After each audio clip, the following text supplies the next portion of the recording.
Berlatar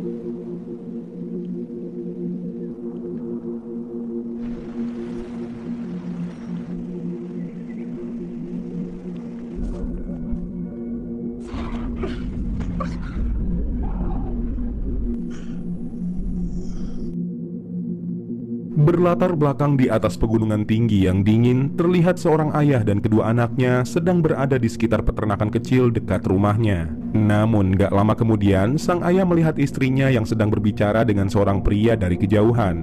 Dan ternyata pria itu adalah Pak Wali Kota yang berniat ingin bertemu sekaligus memberikan hadiah kepada anak dari sang ayah yang bernama Sophie.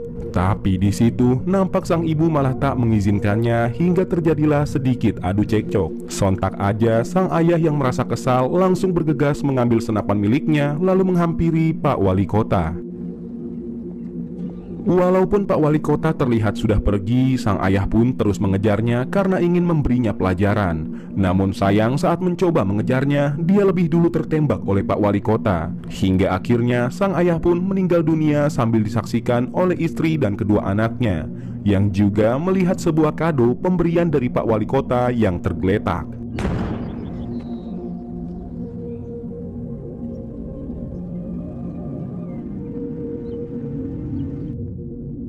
Singkat cerita, beberapa tahun kemudian, kini Sophie dan adik laki-lakinya sudah tumbuh besar.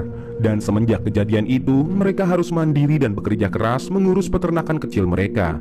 Hitung-hitung membantu pekerjaan ibunya yang kini sedang sakit. Dari sini bisa kita lihat di mana Sophie dan adiknya masih bisa merasakan kebahagiaan selama mereka masih tetap bersama, meski hidup mereka pas-pasan dan sederhana. Di lain sisi, tepatnya di sebuah kota di bawah pegunungan, nampak Pak Wali Kota dan anaknya yang bernama Samuel sedang melakukan ibadah gereja bersama para warga lainnya. Namun di tengah ibadah, Pak Wali Kota dan anaknya malah terlihat tak begitu yakin dengan apa yang mereka lakukan. Kita kembali ke Sophie dan ibunya, di mana semenjak ditinggal pergi sosok sang ayah, mau nggak mau mereka terpaksa menggunakan tabungan ibunya demi bertahan hidup. Yang mana hal itu dapat dilihat saat Sophie disuruh ibunya untuk mencairkan uang tunai di kota guna kebutuhan sehari-hari mereka. Namun di tengah perjalanan, Sophie nggak sengaja melihat Samuel yang saat itu melihat balik ke arah dirinya. Tanpa pikir panjang, Sophie pun melanjutkan perjalanannya hingga akhirnya sampai di kota untuk mencairkan uang. Setelah beres, Sophie pun akhirnya menyadari dirinya terus diperhatikan oleh beberapa orang di sana, termasuk Pak Wali Kota. Namun di situ, Sophie pun tak memperdulikannya dan langsung bergegas kembali pulang. Keesokan paginya, Sophie pun terkejut saat melihat sebuah kado yang tergeletak di depan rumah dan gak tahu siapa yang memberikannya. Tanpa pikir panjang, Sophie yang kepo langsung membawa kado itu ke dalam rumah lalu membukanya, yang ternyata kado tersebut berisi sebuah gaun putih yang cantik. Nampaknya Sophie sangat menyukai gaun tersebut. Tapi saat ibunya datang, sang ibu justru terlihat gak suka melihat Sophie menggunakan gaun itu, sehingga ibunya pun langsung merebut gaun tersebut dari Sophie lalu membakarnya. Hingga di suatu hari, nampak Sophie pergi sendirian ke dalam hutan dan berniat mandi di sebuah danau yang dialiri langsung dari air terjun. Sementara sang kakak pergi, di saat itu juga sang adik melihat sekaligus menyadari bahwa ibunya telah meninggal dunia. Kita kembali ke Sophie yang sedang berjemur di tepi danau tanpa menggunakan pakaian apapun. Namun tiba-tiba aja Sophie kedatangan Samuel yang habis berburu. Sontak aja saat Samuel melihat Sophie yang begitu vulgar, membuat Samuel terpancing birahinya dengan langsung membuahi Sophie secara paksa. Dan Sophie hanya bisa pasrah meski sempat melakukan perlawanan.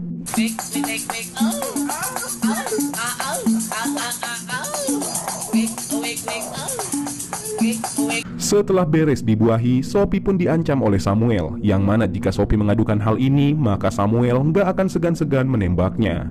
Hingga akhirnya Sophie pun pulang dalam keadaan terluka, sehingga adiknya yang melihatnya pun langsung membantu sang kakak untuk masuk ke dalam rumah. Namun begitu sampai di sana, Sophie semakin terpukul setelah melihat ibunya yang kini sudah tiada. Saat itu, Sophie yang berpikir bahwa dia dan adiknya akan dimasukkan ke dalam panti asuhan dan kemungkinan akan terpisah. Maka dari itu, mereka berdua pun memutuskan untuk mengubur jasad ibunya sendiri bersebelahan dengan makam almarhum ayahnya. Begitu banyak kenangan yang mereka lewati bersama ibunya, namun kini semua hanya tinggal kenangan.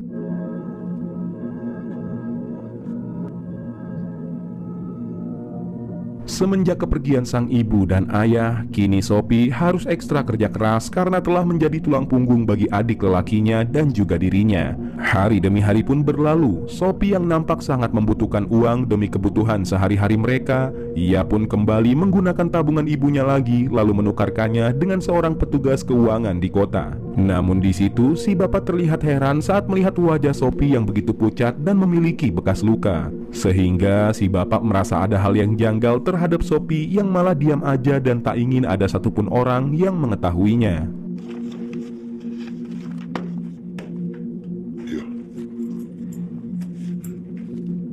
Selesainya menukarkan uang, lagi-lagi Sophie menjadi pusat perhatian bagi beberapa orang di sana yang terus memerhatikan dirinya, termasuk Pak Wali Kota yang menghampiri Sophie saat berada di sebuah gereja. Namun di situ Sophie malah menghiraukan Pak Wali Kota dan langsung pergi dari sana meski sempat dihadang oleh dua pria penjual daging. Dari sini bisa kita lihat dari tatapan mata kedua pria tersebut, sepertinya mereka ingin mencicipi tubuh mulusnya Sophie.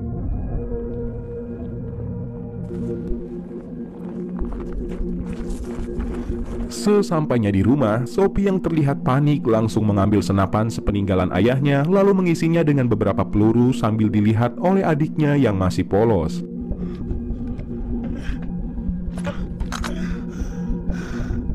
Di malam hari saat sang adik sudah tertidur, Sophie pun memutuskan untuk berjaga sambil tetap waspada sebab dia takut bila pria penjual daging tadi mendatangi rumahnya.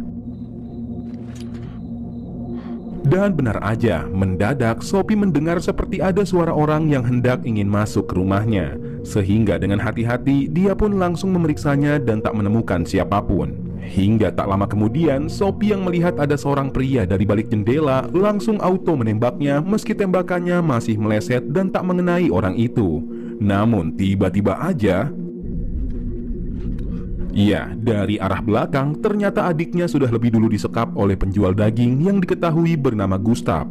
Dan di situ terdapat juga salah satu rekannya serta Samuel yang pernah membuahi Sophie. Di situ Gustav pun mengancam Sophie untuk meletakkan senjatanya, jika tidak dia nggak akan segan-segan membunuh adiknya. Karena nggak mau lagi kehilangan orang yang disayanginya, akhirnya Sophie pun terpaksa mengalah dan meletakkan senjatanya. Hingga akhirnya Sophie pun dibuahi secara paksa oleh Gustav sambil disaksikan oleh adiknya dan juga Samuel yang sebenarnya merasa kasihan dan nggak tega saat melihatnya. Di situ Samuel pun hanya bisa terdiam karena nggak berani melawan dengan Gustav.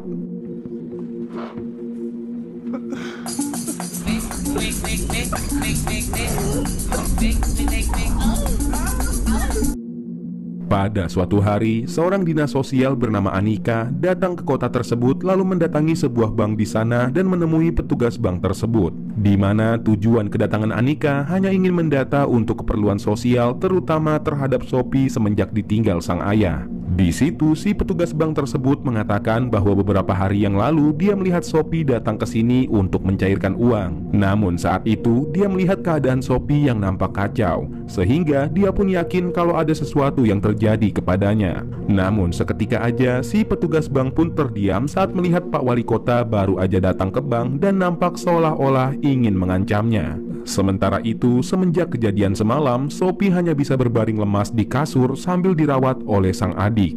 Namun gak lama berselang terdengar suara mobil yang hendak mendekati ke rumah mereka. Sontak aja sang adik yang merasa trauma kedatangan orang asing, dengan cepat dia pun segera mengajak Sophie untuk bersembunyi. Dan ternyata orang itu adalah Anika, petugas dinas sosial yang berniat bertemu dengan Sophie. Namun saat dia masuk ke rumahnya, Anika tak menemukan siapapun. Akan tetapi ia yakin kalau Sophie dan adiknya masih berada di sekitar rumahnya. Itu dapat diketahui saat ia melihat teh yang ada di situ masih terasa hangat.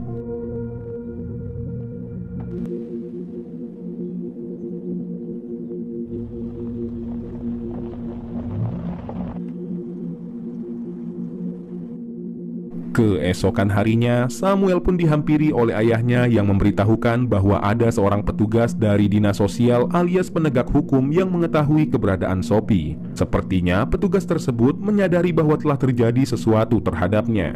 Tapi seketika aja wajah Samuel mendadak tegang seolah-olah takut jika ayahnya mengetahui siapa orang terkait pada kejadian tersebut. Maka dirinya bisa mendapatkan masalah yang sangat besar.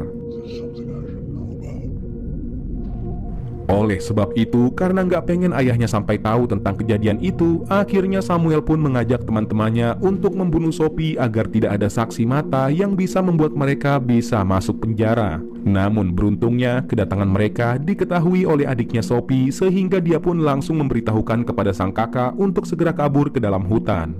Namun apesnya, aksi mereka diketahui oleh salah satu rekan Samuel sehingga mereka pun langsung bergegas mengejarnya ke dalam hutan.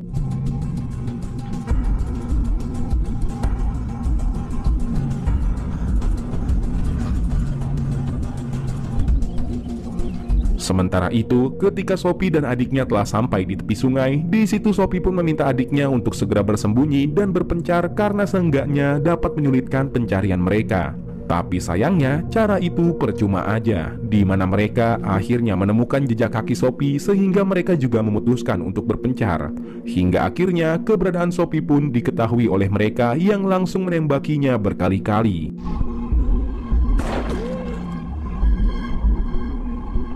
Saat itu, Sophie yang berusaha kabur dari kejaran salah satu rekan Samuel, ia pun memilih untuk memanjat tebing. Namun aksinya justru semakin mempermudah Gustav yang langsung memanfaatkan kesempatannya dengan berniat menembak Sophie dari kejauhan sambil mengeker senapan ke arahnya. Tapi tiba-tiba aja, ya, beruntung Samuel berhasil menggagalkan Gustav saat mencoba menembak Sophie. Begitupun juga Sophie yang berhasil menendang pria tersebut yang mencoba mengejarnya hingga tewas layaknya main prosotan di wahana kolam renang. Sementara itu, Gustav yang kesal dengan Samuel, ia pun hampir aja ingin menghajarnya. Dari sini bisa kita simpulkan bahwa Samuel masih memiliki hati yang baik dan belas kasihan kepada Sophie.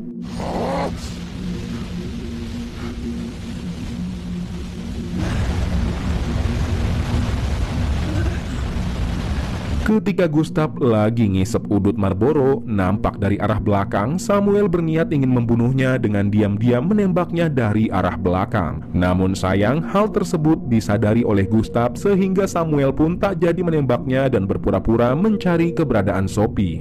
Jadi alasan Samuel berniat membunuh Gustav adalah karena ingin melindungi Sophie dari bahaya yang akan mengancam nyawanya. Di lain sisi, nampak adiknya Sophie yang berusaha kabur akhirnya tertangkap juga oleh Gustav yang melihatnya.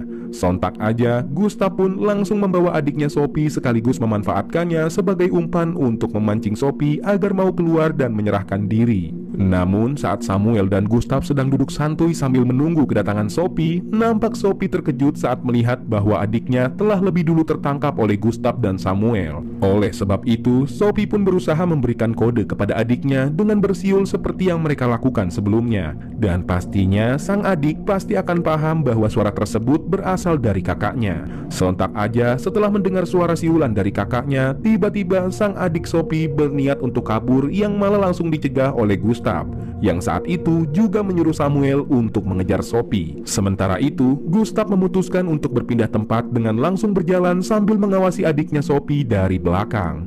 Di saat yang bersamaan, kebetulan Sophie yang melihatnya pun langsung melemparkan sebuah batu yang mengenai kepala Gustav. Namun tiba-tiba aja,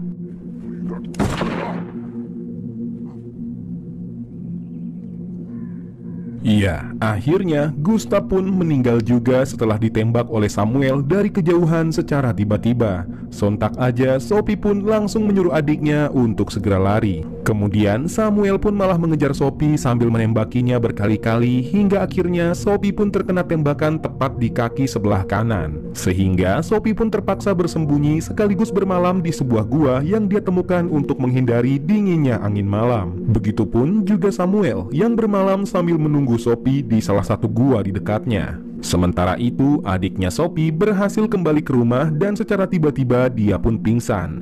Namun saat terbangun di pagi harinya, ia mendadak melihat Annika yang sudah bersamanya. Kita balik lagi ke Sophie yang langsung melanjutkan perjalanannya tanpa menggunakan pakaian apapun. Dan entah mengapa dia melakukan hal tersebut. Dari sini, kalau menurut Bang Parku, sepertinya Samuel kembali membuahi Sophie secara diam-diam saat Sophie tengah tertidur di dalam gua. Dan mungkin itu adalah alasan Samuel membunuh Gustav hanya karena ingin membuahi Sophie sebelum dia membunuhnya. Sambil tertatih-tatih dan menahan kesakitan, Sophie pun akhirnya tiba di sekitar rumah. Namun di situ, dia melihat Samuel yang sudah standby dan bersiap akan membunuhnya. Akan tetapi, tiba-tiba datang Anika dengan adiknya yang mencoba melindungi Sophie saat Samuel bersiap menembaknya. Namun tiba-tiba aja,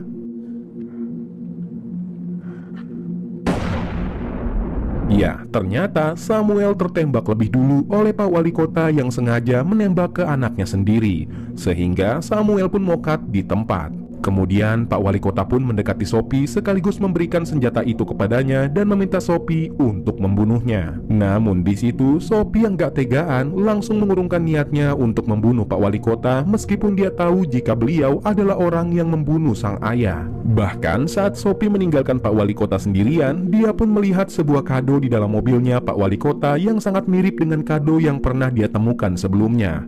Di mana ternyata selama ini hal itu adalah ulah Pak Wali Kota yang pernah menjalin hubungan gelap dengan almarhum ibunya. Sehingga Sophie adalah hasil hubungan terlarang antara Pak Wali Kota dengan almarhum ibunya. Oleh sebab itulah mengapa Pak Wali Kota selalu terlihat perhatian kepadanya. Hingga akhirnya Sophie dan adiknya pun pergi bersama Anika yang akan membawanya ke tempat yang aman. Dan film pun berakhir. Pelajaran yang bisa kita ambil dari film ini adalah jangan pernah berselingkuh seperti Pak Wali Kota dengan ibunya Sophie yang diam-diam melakukan hubungan terlarang. Sebab hal tersebut akan berimbas kepada anak kita suatu saat nanti, entah itu mengalami kesulitan maupun masalah yang menimpanya. Oke, saya Uwi di sini ingin menyampaikan terima kasih buat kalian yang sudah menonton sampai habis. Semoga terhibur dengan review filmnya ya. Dan jika kalian suka dengan video ini, silakan aja di subscribe, di like, dan juga di komen ya. Mungkin segitu aja, jadi buat kalian tetap semangat dan jaga-jaga kesehatan ya. Biar kita menjalani aktivitas sehari-hari dengan penuh ceria, semangat. Untuk yang pejuang mencari rupiah, tetap semangat supaya kita bisa mencari cuan buat ya kebutuhan kita sehari-hari dan demi masa depan kita yang lebih baik ya. Ya udah pokoknya yang baik-baik aja buat kalian. Saya Uwi di sini mohon pamit undur diri dan Ikhwan selaku wakil direksi. Wassalamualaikum warahmatullahi wabarakatuh. Sampai jumpa lagi di video berikutnya. Aduh, ini gudang garam filter udah habis berapa ya? Berapa? 2 batang apa 3 batang ini sama kopi Indo Cafe. Tuh, saya mau tidur lah ini. Udah jam 12 malam ya. Oke. Bye.